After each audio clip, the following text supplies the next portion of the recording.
Hey traders, Todd Gordon here with TradingAnalysis.com. This is for CNBC's Trading Nation.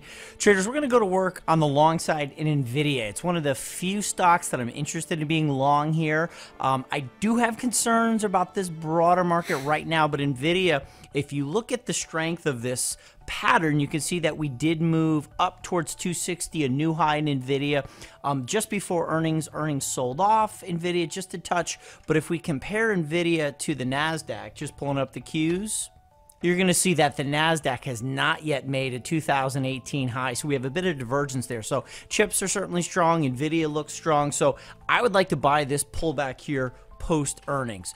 And what you can see is the implied volatility has come out of the stock. That's called IV crush, implied volatility crush post earnings, which is very typical. That's going to cheapen up the price of both puts and calls, so we can buy those cheap calls for an upside move. Now, specifically what I'm looking at here is we do have a old resistance level here right around the earnings here, just before the earnings, that was broken. Looks like we're coming back to retest that area, formerly resistance. We got through it. Those who are short are going to use that as a level to exit at break even, and creating a synthetic support that should be able to allow us to move back up towards those 260s and potentially new highs.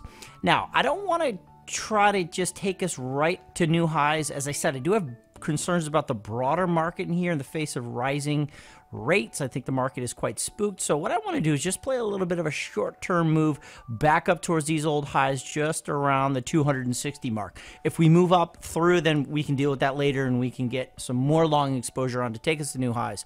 But for now, let's just get us up towards those old highs. So what I'm going to do, as we trade just about $245, give or take, in Nvidia, I'm going to go out to the June 1 options. I'm going to be buying the 250 call, selling the $255 call. Altogether, that $5 spread is going to cost us about $1.65 or $165 per option spread that you're trading. That's your max loss in this trade, $165. That's it.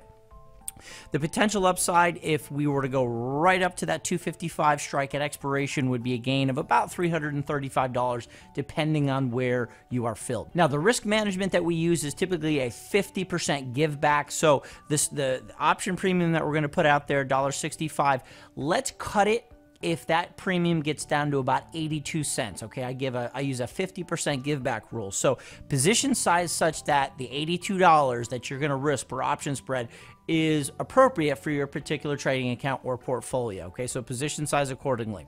All right, I'm going to go ahead and put this trade to work, and we're now rolling. Okay, so be sure to use that 50% give back rule. Otherwise, let's look for Nvidia and chips to begin to lead us up out of this little period of volatility in the overall market. For CNBC's Trading Nation, I'm Todd Gordon. Good luck on that trade. Be sure to follow us at Trading Nation on Twitter for updates to this trade, as well as all the other markets our traders are watching. We'll see you guys in the next video update.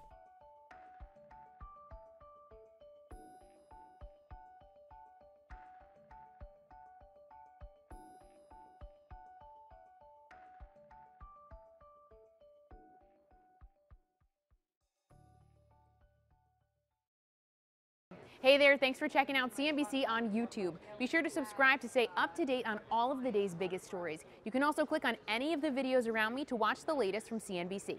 Thanks for watching.